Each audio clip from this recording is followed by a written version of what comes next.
आज के हमारे इस वीडियो का topic Y transformer neutral connected to earth, मतलब कि ट्रांसफॉर्मर के न्यूट्रल को अर्थ क्यों किया जाता है।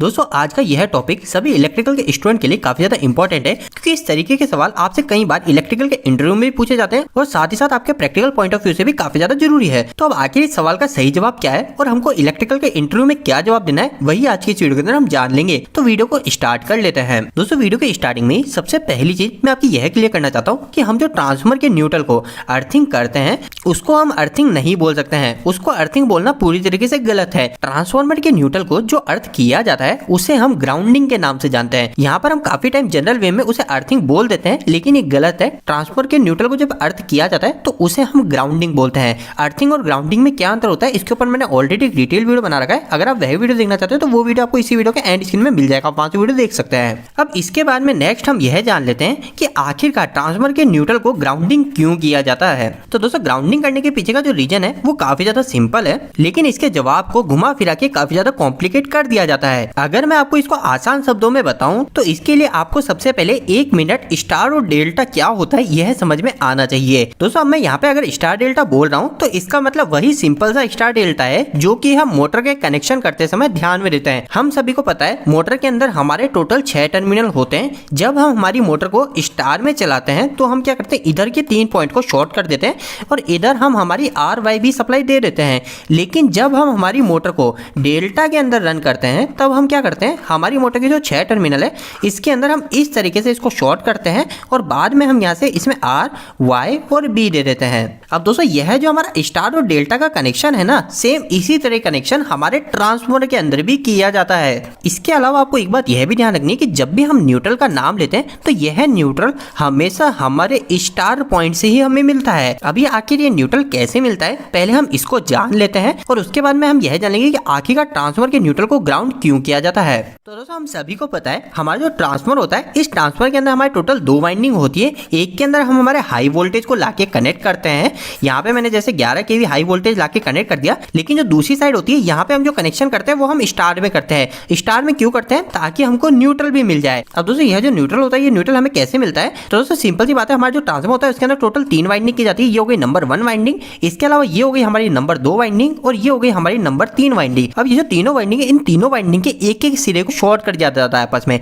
तीनों सिरों को शॉर्ट करने के बाद में क्या किया जाता है, हमारा जो एक फेस है वो एक फेस इस वाइंडिंग से उठा लिया जाता है, दूसरा फेस हमारी ये सेकंड वाइंडिंग से उठा लिया जाता है और हमारा जो तीसरा फेस है वो हमारी तीसरी वाइंडिंग से उठा लिया जाता है। तो अब ऐसा करने के बाद में हमें क्या हुआ, यहाँ पे R फेस, यहाँ पे Y फेस और यहाँ पे ब्लू फेस मिल गए। अब यहाँ पे कई लोगों के मन में यह भी क्वेश्चन होगा कि आखिरकार हमने RYB तीनों फेस को इस तरीके से शॉर्ट कर दिया तो यहाँ पे शॉर्ट करने के कारण हमारे यहाँ पे शॉर्ट सर्किट क्यों नहीं हो रहा। तो दोस्तों ये शॉर्ट सर्किट क्यों नहीं हो रहा है इसके ऊपर मैं एक और डिटेल वीडियो बना दूंगा। अगर आपकी डिमांड रहेगी तो आप मुझे कमेंट बॉक्स में कमेंट करके जरूर बताइएगा। और इसके अलावा भी आपको यह भी पता हो जाना चाहिए कि जैसे हमने इस तरीके से ट्रांसफॉर्मर में कनेक्शन किए तो यहाँ पर हमें डायरेक्ट न्यूट्रल भी मिल गया। न्यूट्रल हमें कहाँ मिलता है, जब भी हम तीनों वाइंडिंग के एक एक सिरे को आपस में शॉर्ट कर देते हैं तो यहाँ पर हमें न्यूट्रल मिल जाता है। अब यहाँ पे कई लोगों के मन में एक क्वेश्चन यह भी आएगा कि हमारी जो मोटर है, इस मोटर के केस में भी है तो हमने यही किया था। जब हमने यहाँ पे स्टार कनेक्शन किए थे तो हमने क्या किया, हमारे जो तीनों वाइंडिंग है, तीनों वाइंडिंग के एक एक सिरे को शॉर्ट कर दिया। तो क्या मुझे यहाँ पे भी न्यूट्रल मिल गया। तो दोस्तों इस सवाल का जवाब पूरी तरीके से क्लियर है। हमारी जो मोटर है, इस मोटर के स्टार पॉइंट को जो हम शॉर्ट करते हैं ना, तो ये जो स्टार पॉइंट है ये स्टार पॉइंट हमारा न्यूट्रल पॉइंट ही है। अगर आप कभी इसे चेक करना चाहते हैं तो आप मल्टीमीटर की सहायता से इस मोटर के स्टार पॉइंट को आप किसी फेस के साथ में वोल्टेज चेक कर सकते हैं, या फिर आप चाहे तो आपके टेस्टर से यहाँ पे चेक कर सकते हैं। यहाँ पे आपको कोई भी वोल्टेज नहीं दिखाएगा।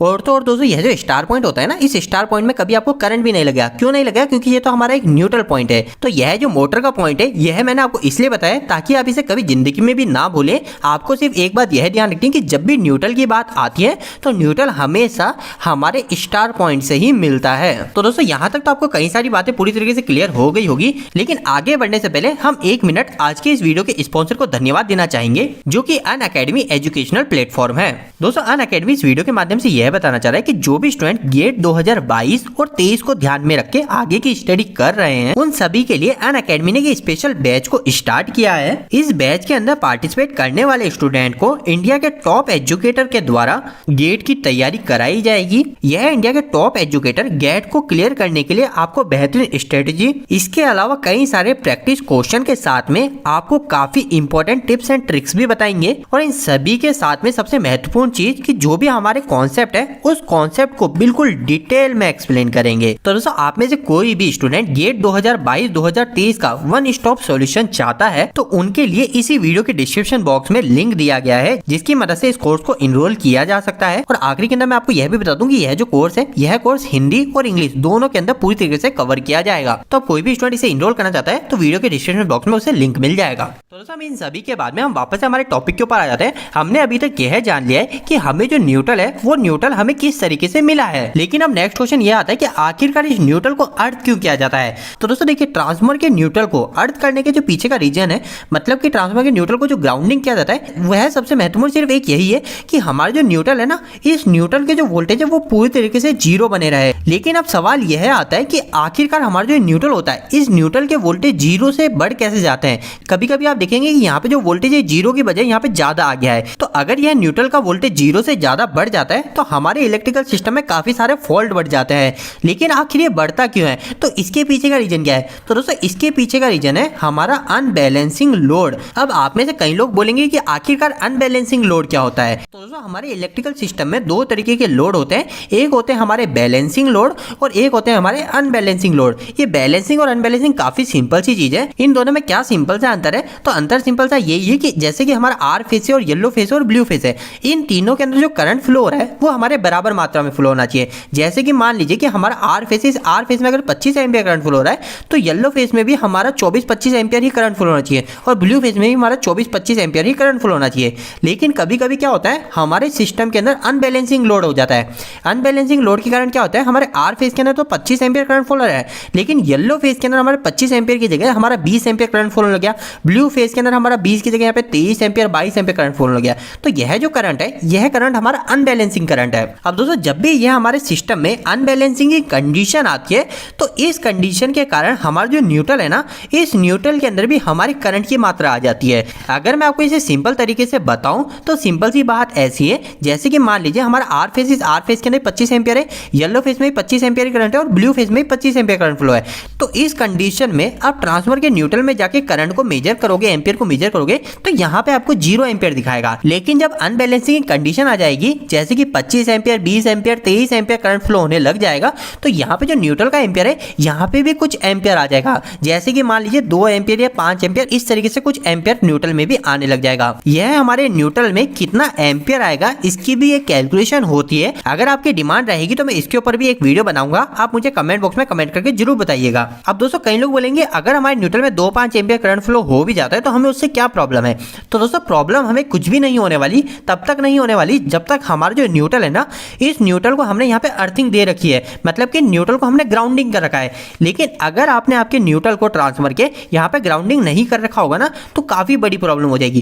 क्या प्रॉब्लम हो जाएगी, तो वह प्रॉब्लम हो जाएगी हमारे जो आर फेस है, येलो फेस और ब्लू फेस है, इस पे जनरली हम क्या देखते हैं, हमारे एक फेस पे 240 वोल्टेज के आसपास रहता है। मतलब कि फेस और न्यूट्रल के आपस में बीच में चेक करेंगे वोल्टेज तो वो 240 के आसपास दिखना चाहिए। लेकिन अगर हमने यहाँ पे ग्राउंडिंग नहीं कर रखा हो तो क्या होगा, हमारे आर फेस में 240 एम्पियर दिखाएगा, येलो फेस में यहाँ पे 240 की जगह 210 वोल्टेज दिखाएगा, बी फेस के अंदर भी हमारे इसी तरीके से 220 वोल्टेज दिखाएगा। मतलब कि हमें अनबैलेंसिंग वोल्टेज मिलेंगे। लेकिन अभी तो मैंने आपको जो यह बताए यह तो हमारे थोड़े ही अनबैलेंसिंग लोड के अंदर बताए। अगर हमारा अनबैलेंसिंग लोड काफी ज्यादा होगा तो उसके केस में क्या होगा, हमारी जो वोल्टेज है ये वोल्टेज भी काफी ज्यादा अनबैलेंस हो जाएंगे। और हम सभी को पता है कि अगर हमारे सिस्टम के अंदर अनबैलेंसिंग वोल्टेज जाएगा तो हमारे जो सिस्टम के अंदर उपकरण जो भी लग रहे हैं वह पूरी तरीके से खराब हो सकते हैं। तो दोस्तों उम्मीद है कि अब आपको क्लियर हो गया होगा कि ट्रांसफार्मर के न्यूट्रल को ग्राउंडिंग क्यों किया जाता है। लेकिन इलेक्ट्रिकल के इंटरव्यू के अंदर आप इस तरीके से लंबा चौड़ा जवाब नहीं बता सकते, इस तरीके से नहीं समझा सकते। इंटरव्यू के अंदर आपको एक सिंपल सी लाइन में जवाब देना पड़ता है। तो इंटरव्यू के अंदर अगर आपसे इस तरीके का क्वेश्चन पूछा जाए तो आप सिंपल सा यही जवाब दे सकते हैं कि कीप न्यूट्रल एट 0 पोटेंशियल, मतलब कि ट्रांसफार्मर के न्यूट्रल को जो ग्राउंडिंग किया जाता है इसके पीछे का रीजन सिंपल सा यही है कि हमारा जो न्यूट्रल है इस न्यूट्रल का पोटेंशियल 0 बनाए रखने के लिए हमारे ट्रांसफार्मर के न्यूट्रल को ग्राउंडिंग की जाती है। तो दोस्तों उम्मीद है कि आज का यह वीडियो आपके लिए कहीं ना कहीं हेल्पफुल साबित हुआ होगा। आपको ये वीडियो कैसा लगा, इस वीडियो को लाइक करके जरूर बताएं। अगर आपका कोई भी सवाल इस वीडियो के प्रति या फिर इलेक्ट्रिकल जुड़ा तो आप मुझे नीचे कमेंट बॉक्स में कमेंट करके पूछ सकते हैं। इलेक्ट्रिकल वीडियो अगर आप पसंद करते हैं आज हमारे चैनल को सब्सक्राइब कर लीजिए। आज के लिए इतना ही, धन्यवाद।